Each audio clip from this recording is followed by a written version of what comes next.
Hello and welcome. You're watching NewsX and I'm Megha Sharma. This is the face of Naya Kashmir, where there are cinema theatres that have opened up after 33 years. There are 2.11 crore tourists who have visited the valley in the last couple of years. There have been no incidents of stone pelting in the last couple of years. Investments worth 1,000 crores have been made in the valley. There are 58,000 crores that have been invested as development projects in Jammu and Kashmir. Today, every Kashmiri household who is a beneficiary gets 5 lakh rupees per year health cover. The Kashmiris have come out in record numbers this time around to vote. 36%. This is the first time in 26 years that the voting percentage in Jammu and Kashmir is so high. This in contrast to when Farooq Abdullah was the chief minister, there used to be 8% voting. For the first time, there were 35% Kashmiri Pandits that have come out to vote in Kashmir. The BJP's argument of transforming Kashmir is foolproof. Abrogation of Article 370 has brought peace and welfare to Jammu and Kashmir. The Lok Sabha polls have been held in Kashmir, and the next step is going to be to reinstate statehood and hold assembly elections. But it is not an easy process to ensure peace and security in the valley, and at the same time fight against the political regional parties who are aligned with separatist forces, who will be desirous of bringing down Kashmir to its old devastating self, where terrorism was rampant, where stone pelting was a daily occurrence, where there was no development, where people used to live in fear. How must the government strike the right balance? Let's start this conversation. Joining me on the telecast, and I have with me Sudhanshu Mittal, senior BJP leader. Sir, in wake of the development that has taken place in the span of a few years after abrogation of Article 370, Jammu and Kashmir, the elections have taken place for the very first time in Lok Sabha, and people have come out in large numbers to vote. But the people are also desirous, as are political parties, to be reinstation of statehood to Jammu and Kashmir and allowing for assembly elections to take place in Jammu and Kashmir to ensure that democracy prevails in Jammu and Kashmir. How is the BJP going to do that if it were to come back to power? I think there has been an unequivocal statement to this regards by the Home Minister as well as the Prime Minister, that there is a commitment after the Lok Sabha elections, there would be elections for the State Assembly in Jammu and Kashmir. So any doubts and any questions on that are ill-founded. I think there has been a very, very unequivocal statement on this by the highest authorities, the highest political authorities, and I see no reason why any question marks should be put on that. Okay.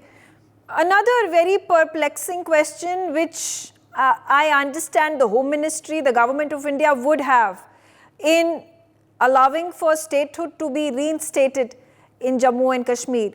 Because when we make a comparison of regional parties that have come to power successively in the valley and the violence that has been perpetuated, the stone pelting incidents, the terror incidents, the people living under fear, staying in their homes and fearing to step out just in case they were attacked by terrorists, by the terror attacks. Now, do you think this is also a difficult catch-22 situation for the government? On one hand, you want democracy to prevail in the valley, and at the same time, it is a conscious decision to be taken. You have to stay cautious that the same regional parties with alliances with separatists, with the erstwhile alliances with Hurriyat, would not want to bring back the same status quo that Jammu and Kashmir was under, and devastating scenarios that the valley was under before abrogation of 370. I think that's all history. The kind of firmness and the kind of determination with which the government has dealt with this issue, and the way Pakistan has been forewarned, and how the operatives of Pakistan have been crushed in the valley is for everybody to see. There was time when Lal Chowk had become a symbol of the terror authority. Today, the fluttering of the tricolor speaks volumes. The normalization of that area speaks volumes of what a determined government can do to bring peace to the valley. I think there is a new polity which will now emerge in Kashmir.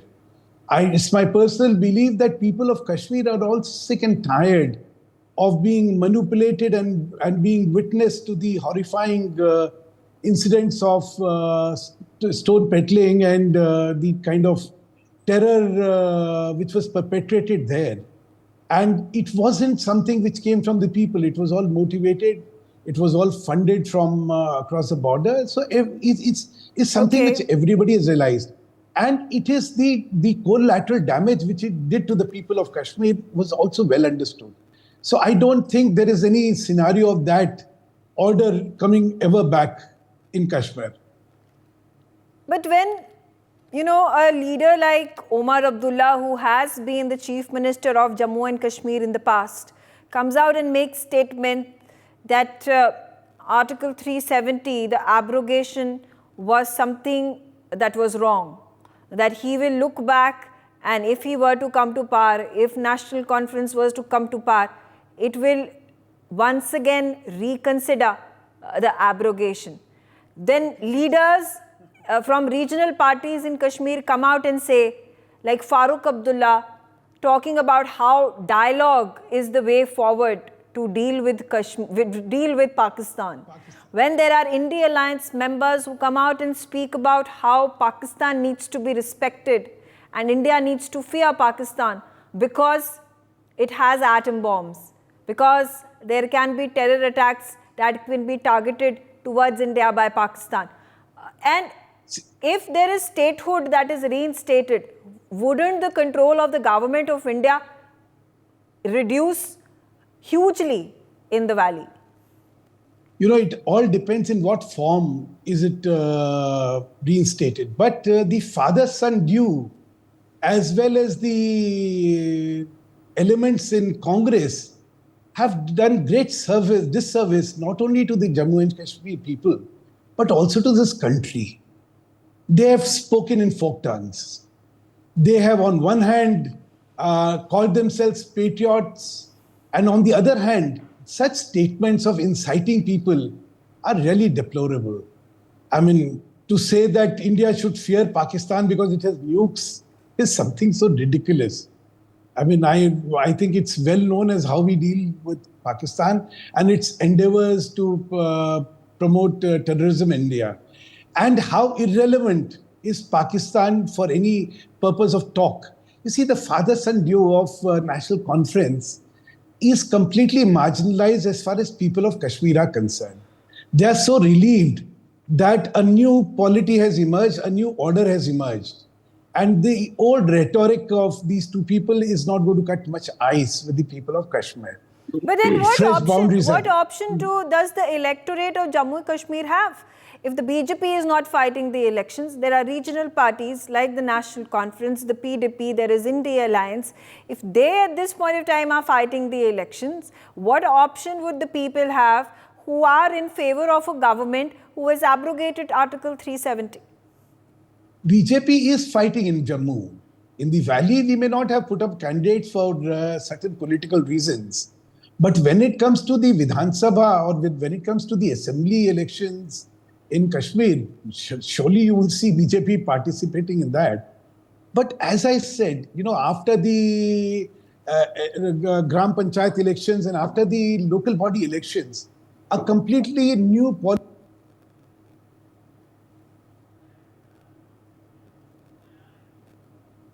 Yes. Okay, I'll come back to Sudhanshu Mittal, but Advocate Muzaffar Iqbal Khan, the spokesperson of the National Conference, also on the telecast with me. The same question to you, Advocate Muzaffar. When the leader of your party comes out and says that he has suspicion over the abrogation of Article 370, whether it was good and beneficial for Jammu and Kashmir, for the people of Jammu and Kashmir, is he then speaking, is he then hinting at the national conference wanting for abrogation of Article 370 to be revoked?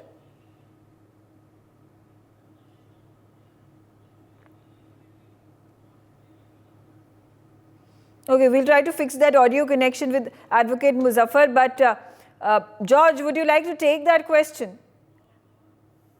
Well, Megha, with respect to Kashmir, Jammu and Kashmir, the Congress Party or be it the India bloc is confident that once we come to power, which we are going to come in 2024, we will ensure that bilateral talks and talks at a diplomatic level will happen. And coming to abrogation of Article 370, revoking of Article 370, I don't think that would be on the agenda as of right now. But definitely the statehood is on the agenda. The India bloc and the alliance will ensure that Jammu and Kashmir will have the statehood for sure. We also understand and we have learned that in the past post abrogation of Article 370 and 35A, there were issues in Kashmir, Jammu and Kashmir, the way people had to go through a lot of. It was a testing time for people of Jammu and Kashmir, which is really uncalled for. And I strongly believe that cases of violence may have reduced, but definitely people in the valley or in Jammu and Kashmir have not really got the kind of relief that the Bharatiya Janata Party-led NDA governance is talking about, which is not the reality as of right now. But the Congress Party will ensure that we will not do vote bank politics with respect to Jammu and Kashmir. We will ensure how we can safeguard the interests of the people of Jammu and Kashmir and also look into their livelihood, how they can survive. Because survival is the need of the hour for the people. Is the Congress in favor of rolling back abrogation of Article 370? Well, as I said earlier, that is not on the agenda, but definitely the statehood would be on the agenda for the Congress Party-led alliance when we come to power. That would be the first thing that we will ensure that Jammu and Kashmir would be state again. Do you think?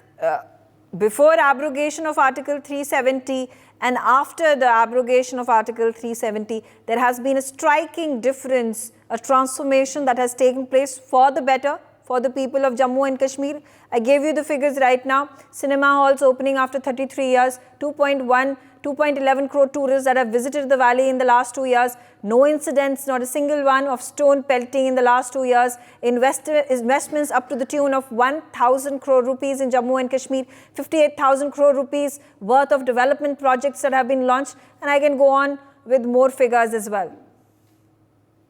Well, Megha, the data on paper looks very good. And provided, that's really helping the people of the Valley and Jammu and Kashmir at large with respect to jobs, with respect to safeguarding their interest and the security and the life which is at stake. I strongly believe even the Kashmiri Pandits have a problem still existing in Jammu. And so over and all, yes, things may have improved in the last decade or so, but during the Congress rule era also, things were improving. It's not that the Congress government was not keen on the Jammu and Kashmir. It was not looking at Jammu and Kashmir as a stepmotherly treatment. That's not the case. We will ensure that when we come to power, things will be back to normal and the normalcy will be restored in the Okay, if the Congress and India alliance were to come to power, do you think the hard step that the major chunk of the problem that Kashmir faced because of Article 370, the big step has been taken by the BJP, and if you were to come to power, you are going to move ahead with the development plan that has been laid out by the BJP. Like you said, these things may look good in paper,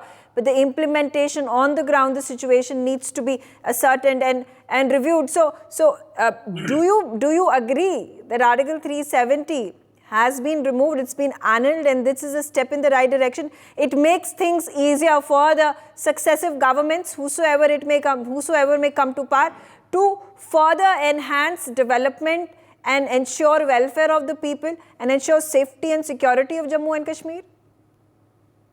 Well, Megha, it goes without saying, there are certain technicalities that help as a state propose the abrogation of Article 370, and there are many legalities to it. So I strongly believe that it's good that things have improved in the valley and Jammu and Kashmir at large.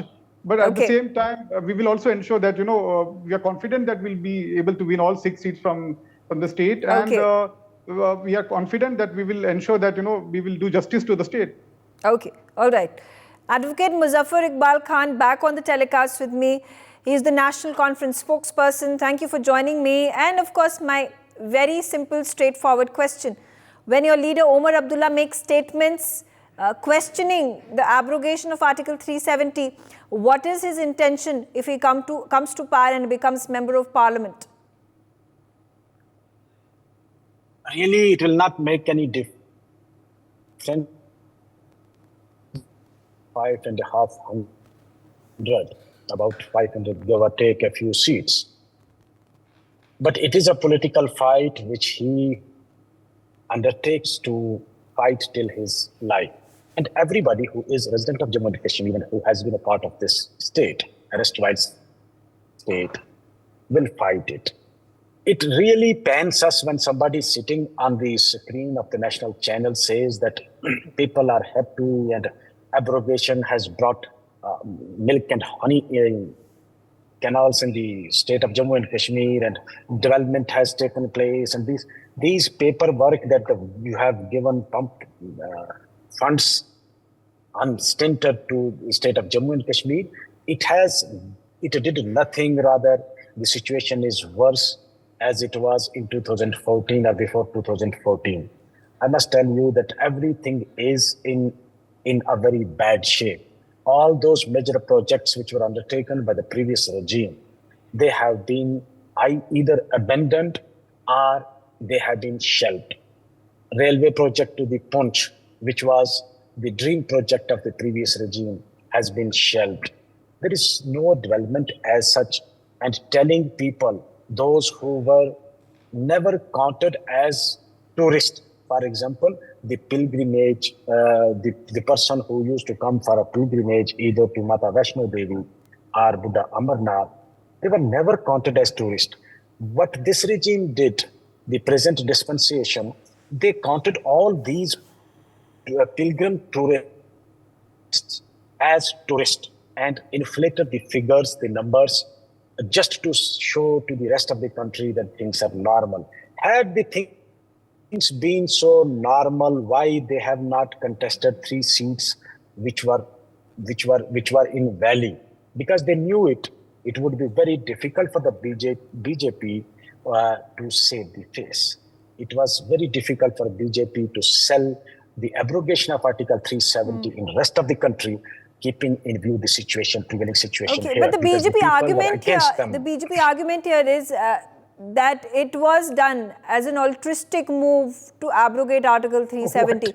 It was not done for vote bank politics. It was not done to win the election in Jammu and Kashmir.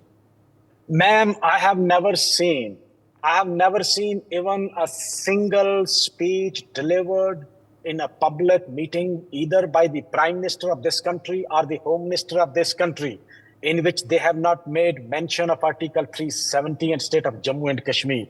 This red herring, unless you stop it, you cannot improve the situation in Jammu and Kashmir. The moment you stop this red herring, selling Jammu and Kashmir and Article 370 to the rest of the country to just get vote in rest of the country, you cannot improve situation here. So are you saying when the political speeches of the Prime Minister, of Amit Shah, of all the leaders of the BJP making inferences, talking about Article 370 annulment and taking the credit of it is resonating with the rest of the country?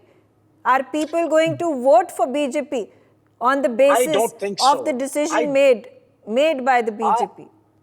I don't think so, to be honest, that the people can be befooled. You can fool the people, some of the people for all the time. There is one old saying, You can befool all the people for some of the time, some of the people for all the time, but you cannot befool all the people for all the time to come. Okay. So Okay, all right. you cannot sell all these things now, which the people are sick of. Okay. And equally true is about here, that in Jammu and Kashmir, you cannot sell these dreams now to the people. People Okay, have all rejected this BJP, rejected outrightly in this election. You will find it on 4th of June. Okay. Major General G.G. Dwivedi, I come back to my question, which has a very complex solution, as the government of India at this point of time has been trying to find since 2019. And the problem over here lies in the democracy being reinstated in Jammu and Kashmir, giving Jammu and Kashmir the statehood and allowing for elections to take place, but at the very same time ensuring that there is law and order, there is peace, there is safety of the people that is ensured. Well, Megha, it is a political debate, but I like to give a non-political view. Having done multiple tenures in Jammu and Kashmir, especially around 2000 when the LAT flag flew in the area of Patan and Sangrama, and most of the political people were right in the houses and army were out to ensure that Kashmir is brought back on the track. So having said that, I think the politicians must shed their blinkers and see the ground situation. Because I was last in Kashmir only a few months back. Anyone can say that Kashmir situation has improved for good. And that is primarily because the Article 370 were abrogated. There is overall, you can see a positive groundswell.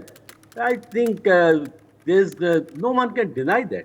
Yes, it will take some time, but 3-4 things that have happened for good. First and foremost, largely the young people have realized that it is good to be in the mainstream rather than the hands of the militants and politicians, because that nexus has been broken.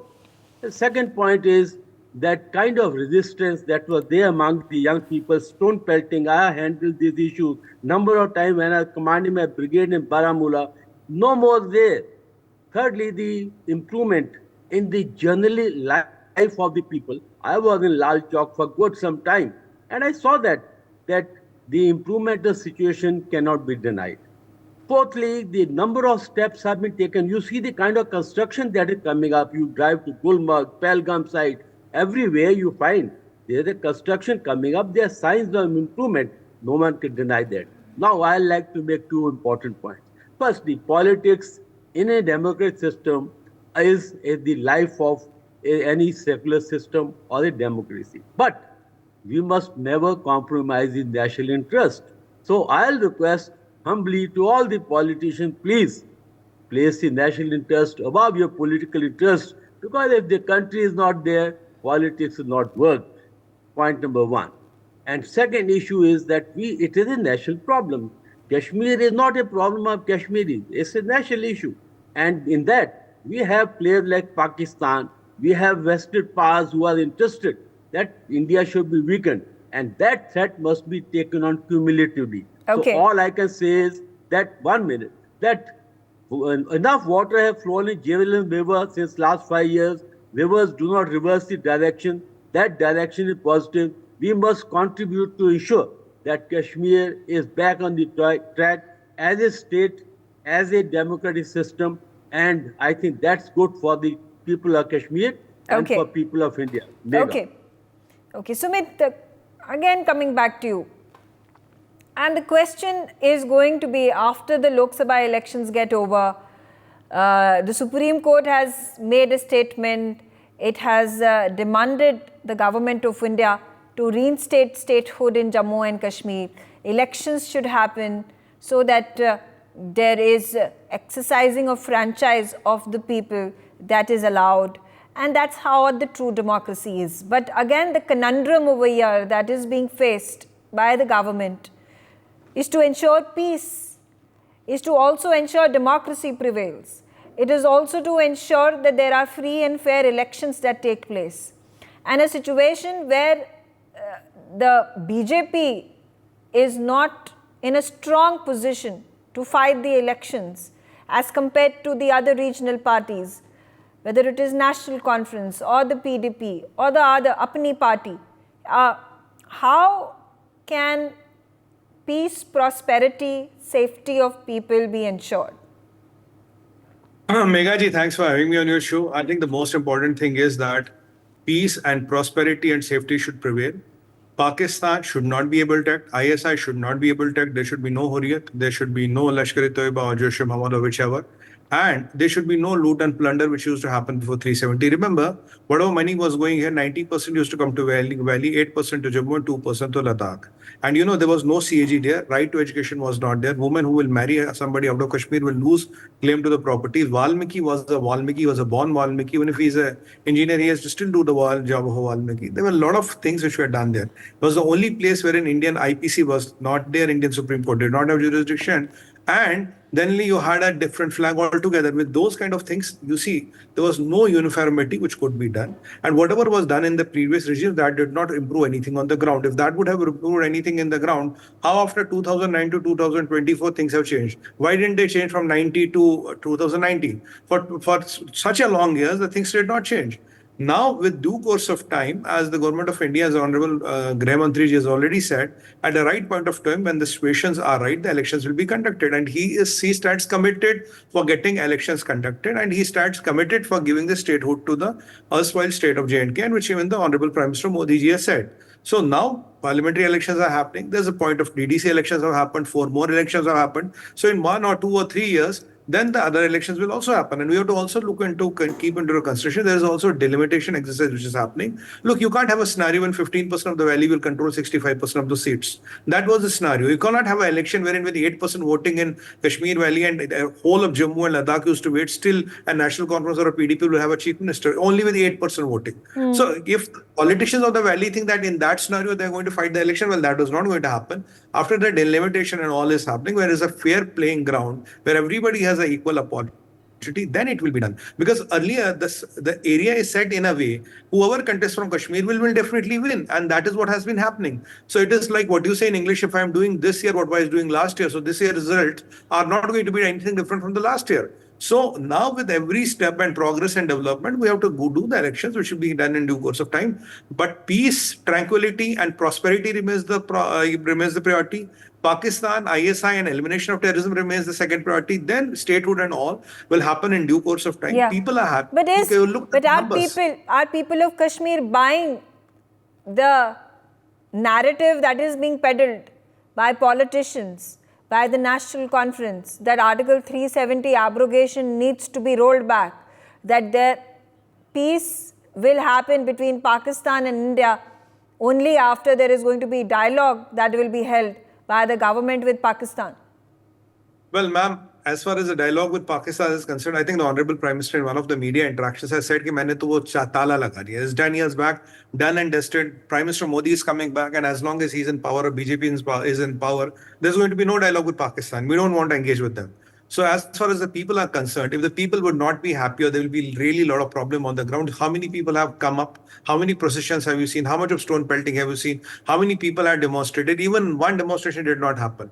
Now, can you imagine that on a 31st December at 12 a.m. in the night, you would be with Lal Chowk with your family? Could you imagine that these many crores of tourists will go there? Could you imagine a hotel room going for $1 lakh rupees? Could you imagine these kind of prosperity happening? You could have not imagined. How much money has come from UAE and Saudi Arabia? So why did that money come? Yeah. When these come in, obviously the local politicians, their brand of politics has taken a beating. They know this brand of politics is not going to last for long. They might have an initial some advantage right now, but after the delimitation, I can guarantee you one thing: they have to really run for their money. It won't be a cakewalk with 8% of voting. You will win. You'll be the chief minister of J&K. It won't be a fixed match any longer. I used to call it a fixed match. By 7% voting, maybe have chief minister ban rahe ho, to what it doesn't happen in any other country, Correct. Any other India except erstwhile state of J&K. That was the magic of a place. Whichever way you win, वो शोले वाला सिक्का था मेघा जी, दोनों side ही head था. Whichever way you play, you're going to win. That is how the reality of Kashmir was. Okay. That has to change. Okay, all right. I'm out of time. I thank all of you for joining me on the telecast.